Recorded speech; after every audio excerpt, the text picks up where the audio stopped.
Let the wind blow high, let the wind blow low. Through the streets in my kilt I'll go. All the lassies cry hello. Donald, where's your trousers?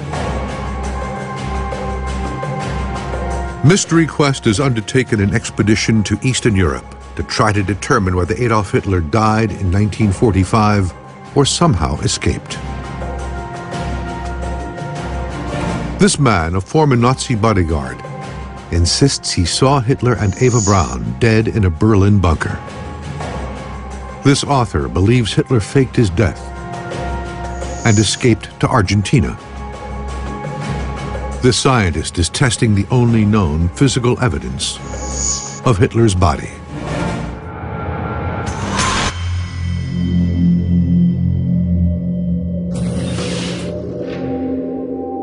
In 1993, came another shocking twist to the official Russian account, when they revealed they had physical proof of Hitler's death hidden away in Moscow, including a sofa supposedly stained with Hitler's blood, a portion of his jawbone, and even more significantly, a piece of skull with a bullet hole in it.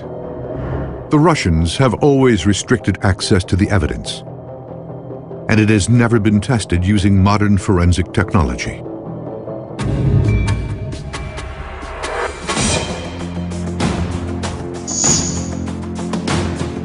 Dr. Nick Bellantoni, the Connecticut State archaeologist, will head the Mystery Quest investigation.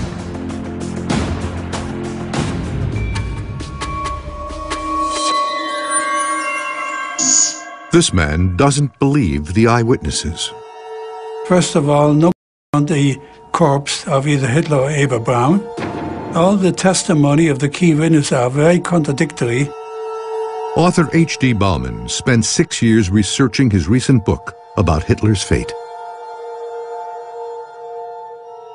Stalin told the Allied leaders in Potsdam in July 1945 that Hitler escaped to Spain or Argentina. He's convinced Hitler got away. I don't believe Hitler died in a bunker. Now, the evidence in Moscow could help prove it. This is actually an extraordinary opportunity. The Russians found a corpse there they believed was Hitler's and took this photo.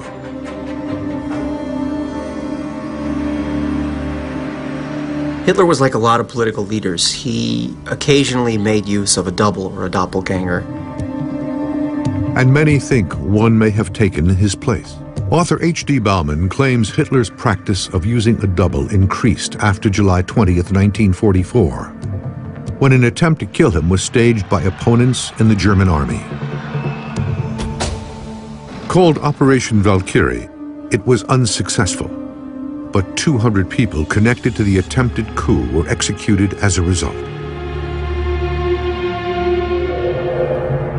The attempt scared aides who forced Hitler to keep a lower public profile. He was kept in hiding most of the time. The double also added to the confusion surrounding Hitler's death. The double got killed by the German security service April 30th. The Russians discovered this corpse in a shallow grave on May 2nd. And for the first 2 days, the Russians believed it. And they displayed it in the courtyard of the Reichschancellery, and they took photographs and so on. But then found out that he was 2 inches too short. His ears were a little different. Some think the Fuhrer was aboard the two-seater plane.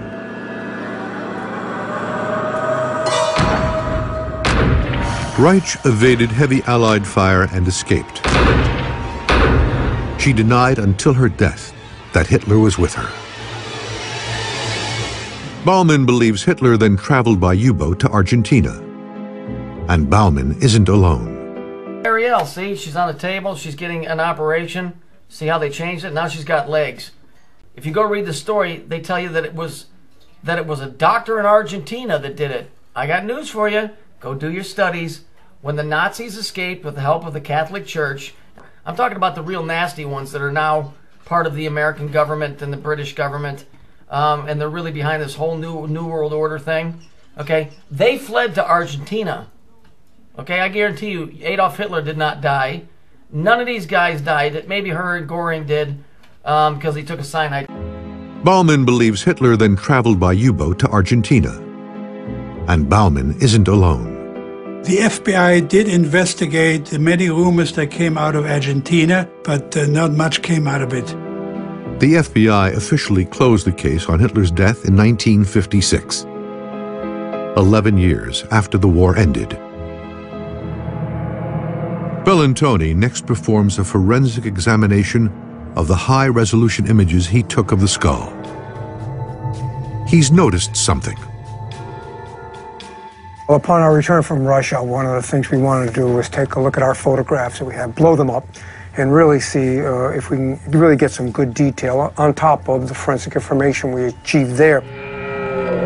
A few things that are pretty striking here and actually problematic. One thing we had noticed in Russia and really are highlighted here in these photographs are the sutures are very open. And what the sutures are, if I can use this model, are basically where the various skull plates come together and you get this little jigsaw line where the bones come together. Really what happens basically as you get older, they start obliterating. We know Hitler died at 56 years of age and really quite open for someone of that age bracket. These look very young, like a more someone that's 20 to 40 years old. And there's something even more shocking about this piece of skull. The other thing that we noted also in Russia and see here very much in these photographs is the thinness of the vault plate. It's rather small, and as a result, it's something we would not expect from an adult male. Usually males are more robust. If the police brought us this, we would have thought it was a woman, to be honest with you. If the police brought us this, we would have thought it was a woman, to be honest with you. If the police brought us this, we would have thought it was a woman, to be honest with you. If the police brought us this, we would have thought it was a woman. This could mean that the skull the Russians have held for decades isn't Hitler's at all. The DNA tests on the skull fragments and sofa should prove more definitively whether the skull is Hitler's. Those tests are being conducted at the University of Connecticut Center for Applied Genetics. Director Linda Strasbaugh will oversee the attempt to extract DNA from the samples. It will be difficult due to the age and condition of the samples. The fragments are badly charred, and this is the forensic scientist or historic DNA scientist's worst nightmare.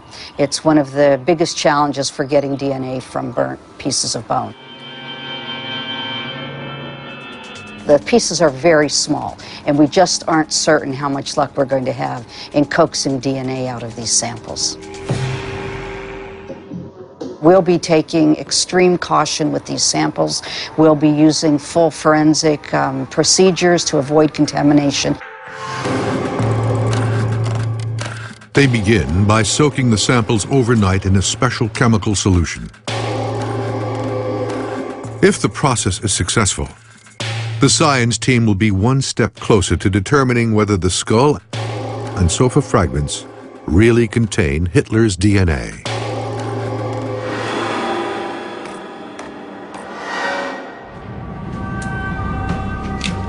The next morning, the team removes the samples from the roller and the bone fragments are ground into a fine powder.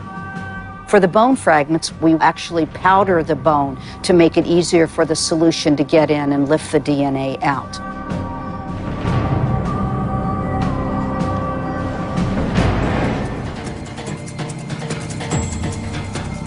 To their surprise, the team succeeds in identifying viable DNA in both the skull and sofa samples. Oh, wow. We got something. Looks like we actually got something. The bone fragment, I'm really surprised at that. And the swab, goodness. They will now isolate and replicate the DNA through a process called molecular copying.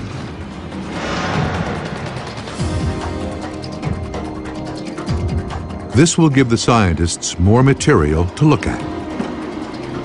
The analysis will potentially call into question all conventional beliefs about Hitler's death.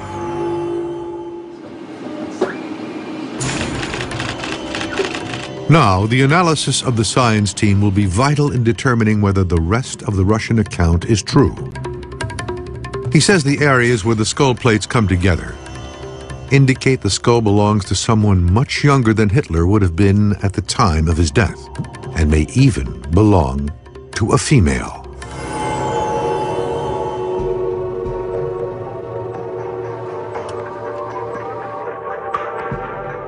The team was able to extract something called allosomal DNA from the skull and blood evidence. This reveals a person's gender. In females, there are 2 sex chromosomes of the X variety. A male has 1 X and 1 Y as his sex chromosomes. The red boxes tell us what the computer says is there. First, the team looks at the DNA results from blood on the sofa. The blood sample contains predominantly male DNA. So the blood on the sofa came from a man. But whether it actually belongs to Hitler can't be proven without a DNA sample from a relative. While Hitler has living relatives in the US, they did not respond to inquiries from Mystery Quest. The team turns to the DNA result from the skull.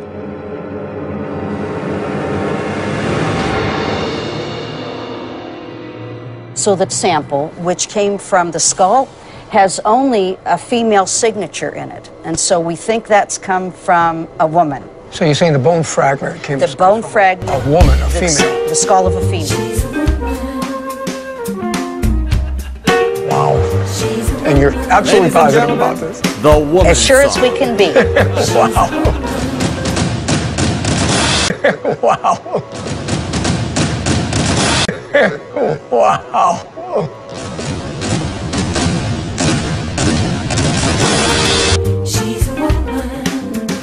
I am woman, hear me roar. If you don't open my door, I can do anything that a man can do, but I don't have to. Oh, the female sex has a lot more class, unless we're looking at a male stripper's ass. I'm a 21st century gal, but I can't set my VCR. The science team gained access to the skull Russia has long claimed is definitive proof Hitler did die in his bunker, and discovered it is in fact a woman's. This is very exciting. Very exciting.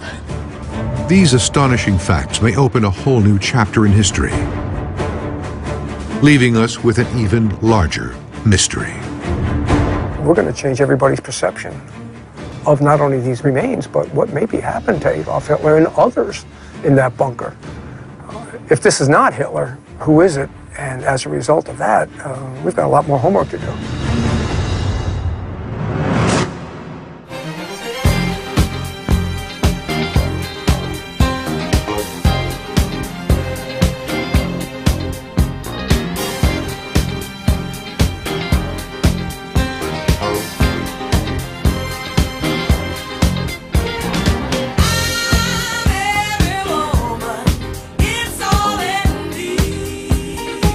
Anything you want done, baby, do it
trying to get you to see the purple a little better.